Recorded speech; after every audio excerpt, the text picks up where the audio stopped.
Can you believe it? John Deere might leave this country for good. This isn't a threat.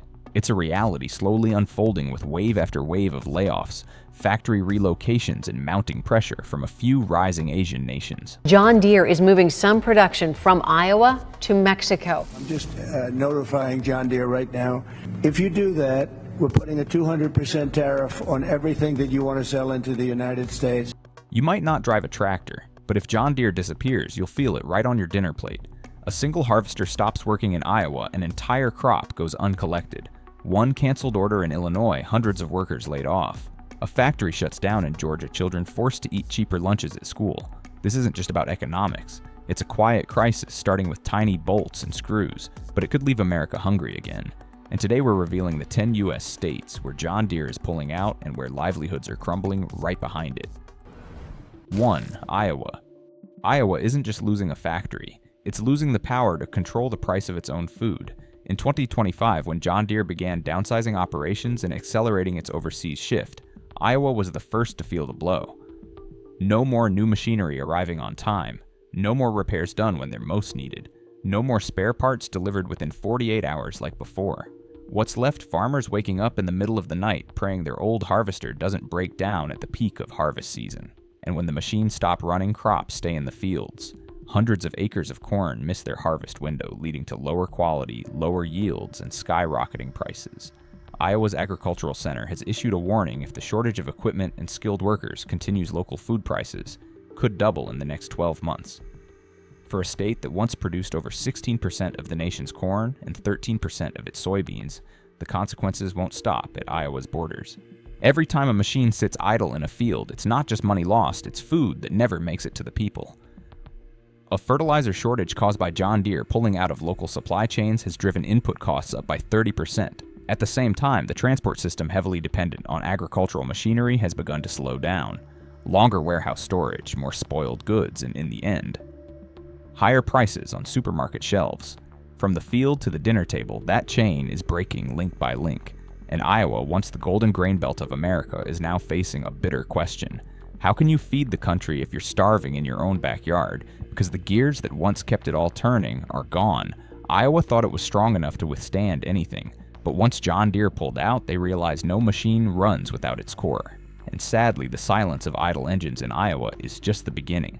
Because further southeast, another state where supply lines were already stretched thin is now beginning to fall apart. 2. Illinois.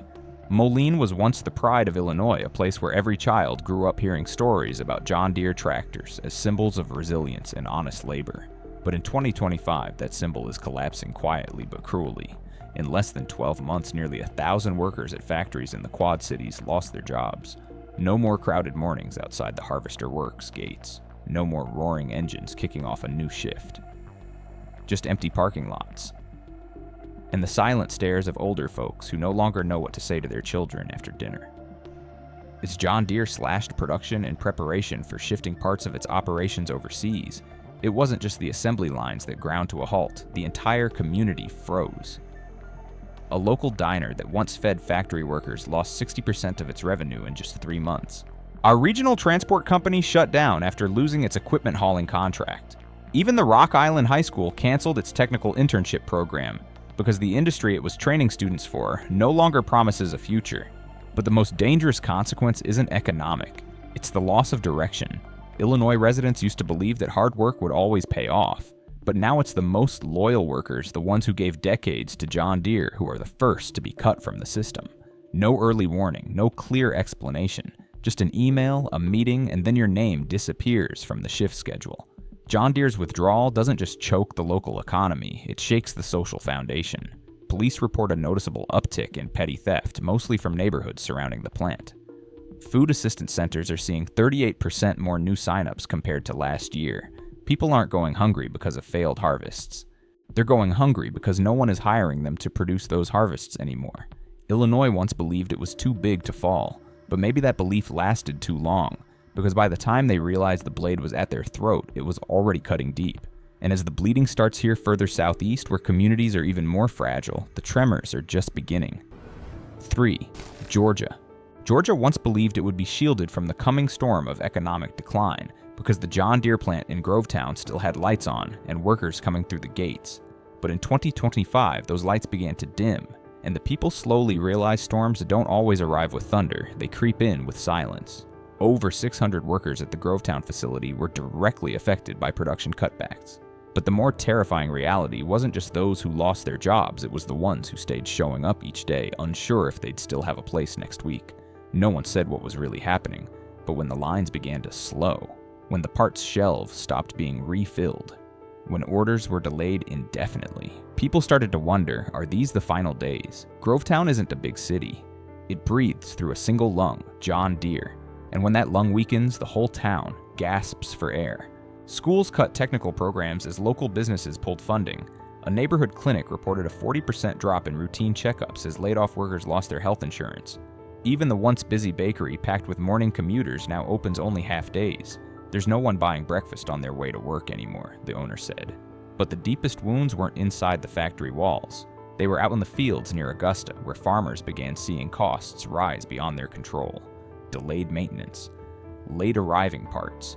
A broken tractor during harvest season left 50 acres unharvested, and quietly local food prices crept up. Not from greed, but because there was simply no other way to survive. Last year, John Deere pumped nearly $9 million into the regional economy through its Grovetown operations.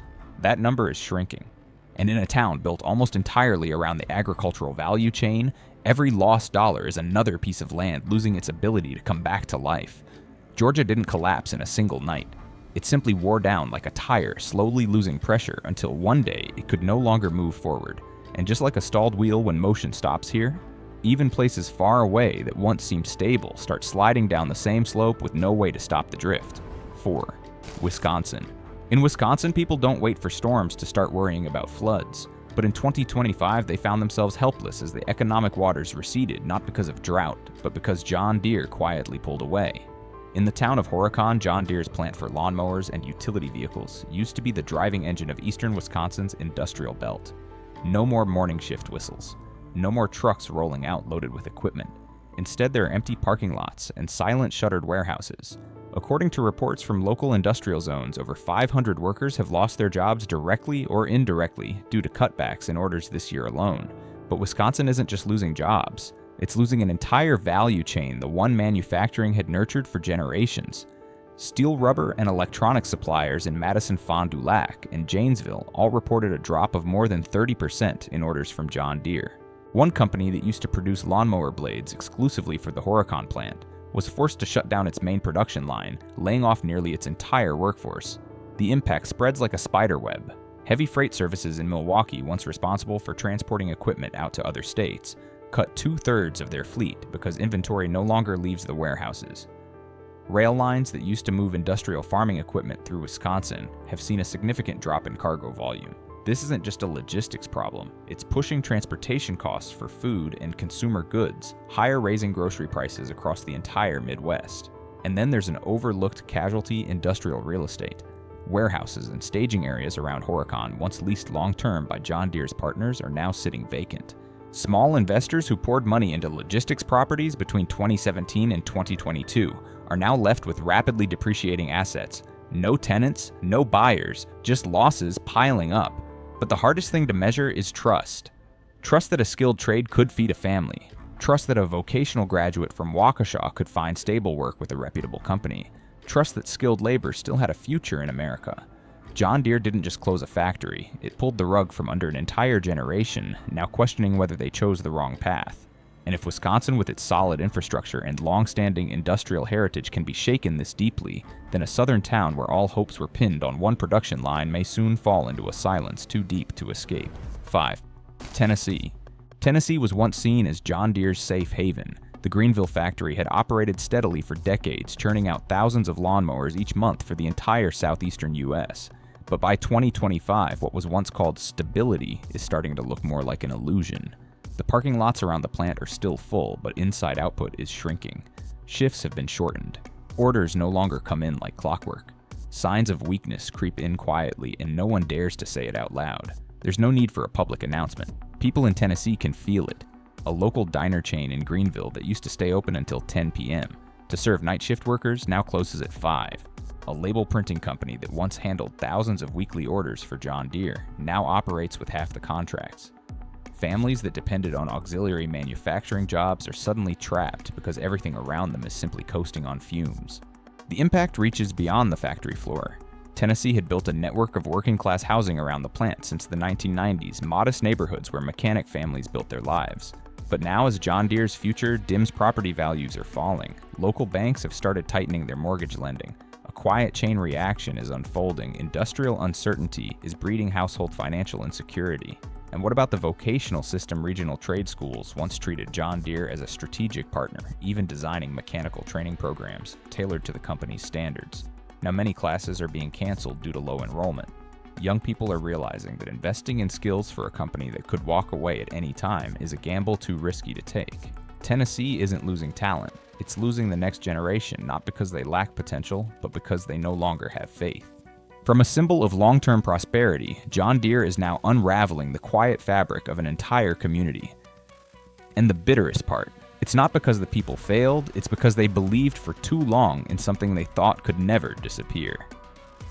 Farther east along the Atlantic coast, another state where assembly lines are deeply embedded in urban landscapes is now hearing the same faltering rhythm from what once ran like Swiss precision machinery. 6. North Carolina. When the assembly lines in Kernersville began to slow, the people of North Carolina understood the storm was no longer a warning. It had arrived.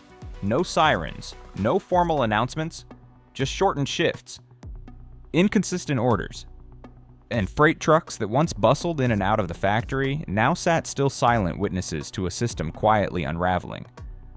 The tremors weren't limited to the plant floor. They rippled outward into lunch-hour diners that once thrived on factory breaks. A pharmacy near Greensboro reported a 30% drop in insurance-covered prescriptions as fewer people were working enough hours to stay on their employer health plans. A once busy auto repair shop that employed a dozen technicians now runs on just 2. The rest have scattered resumes in hand, not chasing higher wages, but simply because they couldn't afford to wait any longer. Technical schools that once partnered with John Deere to train skilled workers are now struggling with low enrollment. Students are wary. They don't want to train for jobs that might vanish without warning, without a goodbye. This isn't just job loss, it's a collapse of trust, a failure of a model that an entire community once bet their future on. And it doesn't stop there. Local banks are reporting a sharp decline in mortgage applications near industrial zones. No one wants to stake their life on a town whose economic backbone is cracking. A worker housing project in High Point has been put on indefinite hold, not due to a lack of funding, but a lack of people willing to sign a long-term lease. North Carolina isn't just facing layoffs, it's losing its identity as an industrial community, as a place where blue-collar culture, education, and aspirations once aligned. Every gear that slows down is like a heartbeat skipping inside the town. And when the people start growing used to silence instead of machines, it's a sign that their hope for the future is beginning to fracture.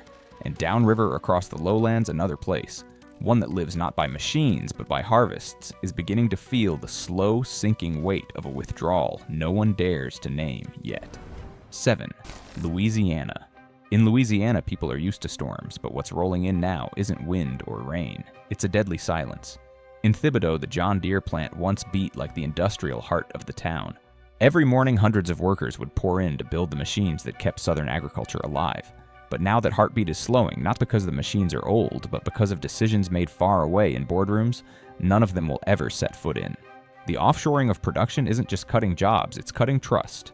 Local subcontractors who manufacture specialized parts are hanging by a thread. There are no new order guarantees, no confidence to hire more workers, no incentive to invest in new tools. A metal mold factory in Lafourche Parish just announced a 40% workforce reduction, not due to inefficiency, but because we're no longer sure John Deere will keep ordering. But the damage doesn't stop at the shop floor.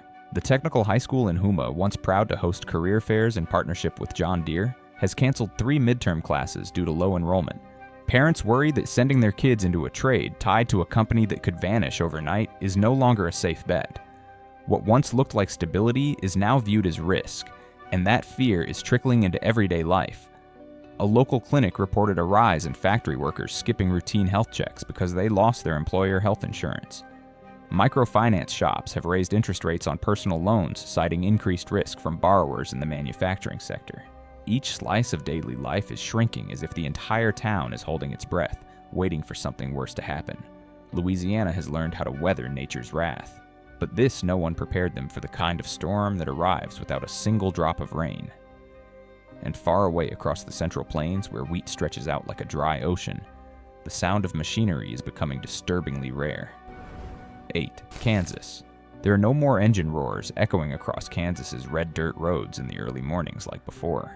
The harvesters that once moved in silent formation carrying the hopes of an entire season now sit idle in barns, waiting for parts that won't come for mechanics who've left, and worse, waiting for a future that may never arrive. What worries people most isn't what's already gone, but the sinking feeling that nothing will ever return to the way it was. When John Deere scaled back its logistics operations in regional hubs like Salina and Great Bend, Kansas's technical support network was pushed to the brink. A farm in McPherson County that once took just 36 hours to replace a hydraulic sensor now waits nearly 10 days, and in agriculture, a week's delay can mean an entire harvest lost. There's no room for error. Crops don't wait, and the weather shows no mercy, but the pain extends beyond the soil. Agricultural equipment dealers have resorted to selling off old inventory, too hesitant to place new orders, because no one knows what after-sales service will look like anymore. A small parts manufacturer near Manhattan, once a loyal supplier to John Deere, just laid off 30% of its workers. No announcement, no send-off. They simply didn't see their names on the shift board that morning. At the community level, the collapse runs deeper. Topeka's Technical High School postponed its agricultural mechanics training program. Not enough students signed up. Who wants to learn how to operate a system when even its creators are quietly backing away? In parent-teacher meetings, teachers no longer speak of a future in agriculture. They only say, tell your kids to choose something more stable. The people of Kansas were once a symbol of resilience. But even resilience needs something to lean on. And now that foundation is cracking, and the entire lever that once upheld Midwestern agriculture can no longer bear its own weight. The silence of the machines isn't just the end of production, it's a warning bell. A sign that trust, once the invisible engine behind every season, is being quietly worn away.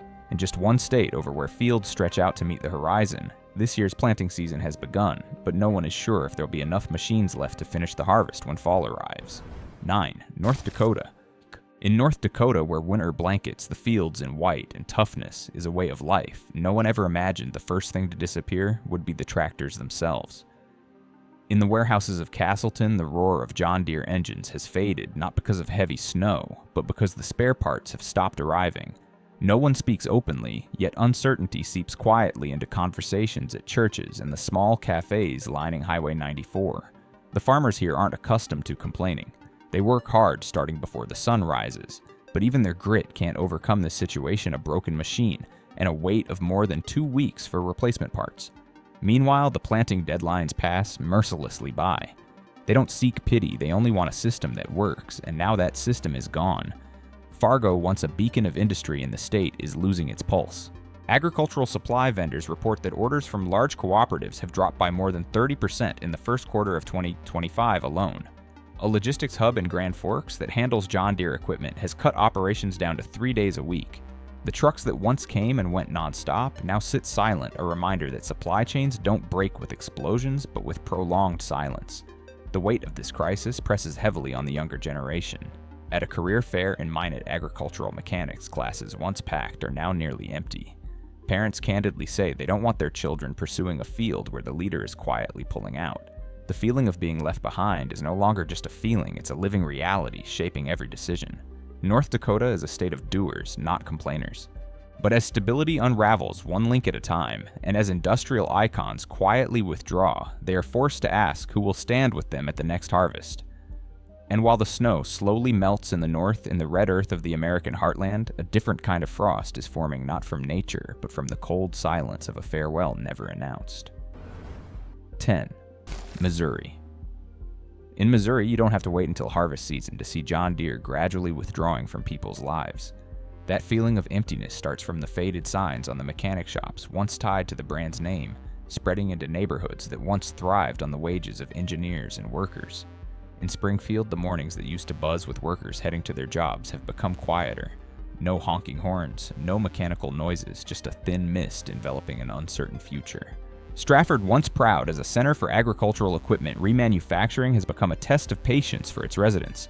Even though John Deere announced expanding investments here to the workers, it feels like an empty promise. A few $1,000,000 and a few 100,000 square feet of new factory space cannot soothe the anxiety as they watch friends lose contracts or move away to find work elsewhere. The impact is not limited to the factories. A family-run diner near Highway I-44 that used to serve hundreds of morning shifts now has to cut kitchen staff. A vocational school south of the city, once training students to operate agricultural machinery, recently announced canceling the fall enrollment due to insufficient applications. Young people are losing faith in an industry whose very symbol is retreating.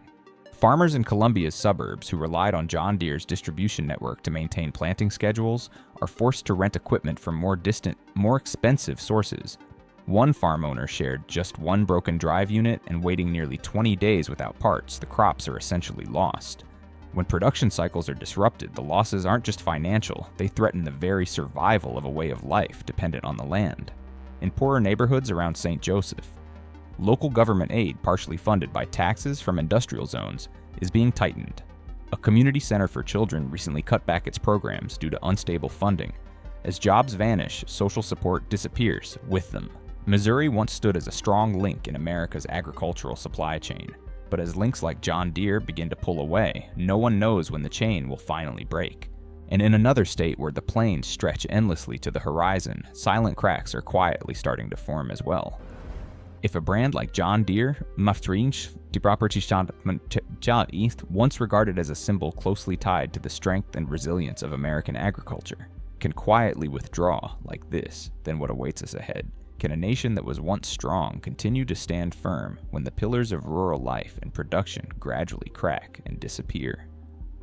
And more importantly, who will be the next to pay the price? If not us, the American people struggling to survive in an increasingly uncertain economy. This video does not promote division within the United States or encourage secession. All content is presented with the purpose of exploring, analyzing, and sparking discussion based on current events, emotions, and social trends. We respect the U.S. Constitution and all federal regulations. If you find this video helpful, please like, subscribe, and turn on notifications so you don't miss our upcoming content. Where we share stories often overlooked by mainstream media. The analyses in this video are based on current data and an independent perspective and are not intended to provide absolute predictions about the future or cause confusion. We hope this information helps the community reflect and take timely action.